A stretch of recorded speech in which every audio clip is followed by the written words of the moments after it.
Bonjour, j'espère que vous allez bien. Me voici sur le pont de la Dorade à Toulouse pour une nouvelle vidéo.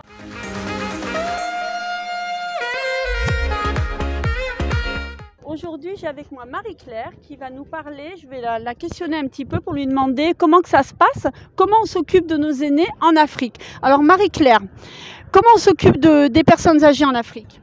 En Afrique, on s'occupe des personnes âgées, en particulier dans nos maisons, c'est-à-dire ils habitent avec nous, on ne peut pas aller les laisser.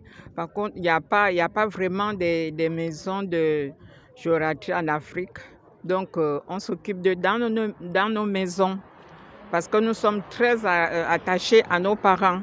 On ne veut pas les laisser seuls.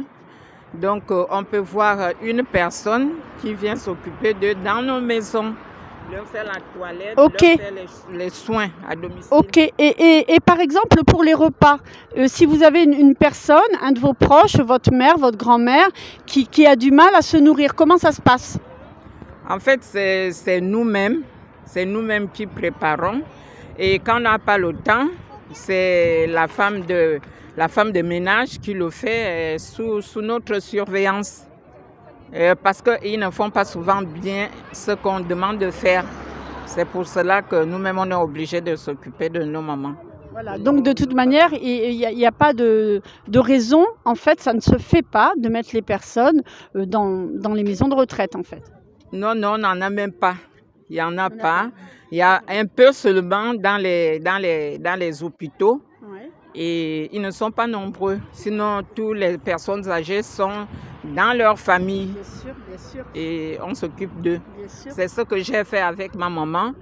Je l'ai accompagnée. Elle avait 70 ans. Elle a été malade. Elle a eu un diabète de type 2 sévère. Donc, on l'a gardée jusqu'à la dernière minute.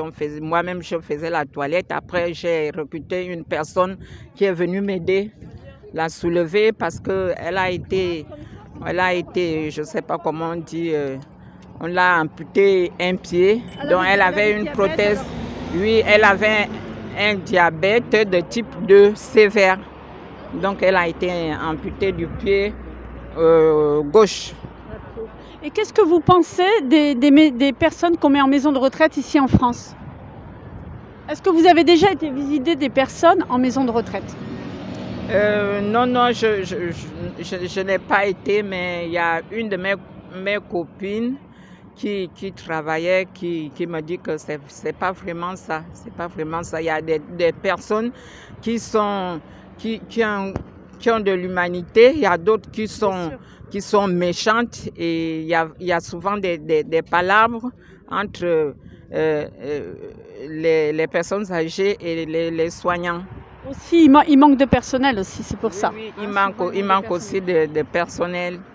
Et vous, quand vous allez atteindre un certain âge, dans très très longtemps bien sûr,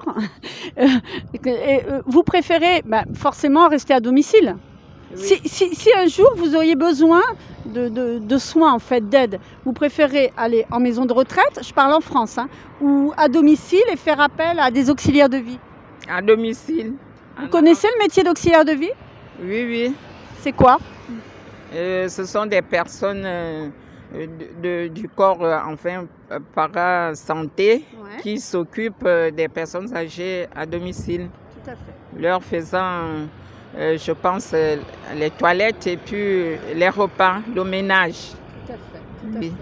Elles entretiennent le cadre de vie, elles s'occupent des personnes dans les actes de la vie quotidienne. Oui, oui. Ils les accompagnent se promener, ils accompagnent faire les courses et autres. Ils font même les papiers juridiques. Tout à fait. Eh ben, cette dame connaît très bien le métier d'auxiliaire de vie. Hein. Je suis ravie. Merci beaucoup. Merci d'avoir participé à l'interview. Oui, oui. Et bonne santé à vous. Portez-vous bien. Merci. Hein? Merci. Merci bien. Merci de m'avoir appelé aussi, de s'occuper de votre vidéo. Avec plaisir. Merci. Et je vous dis à très bientôt. Toujours la joie, la bonne humeur et la couleur.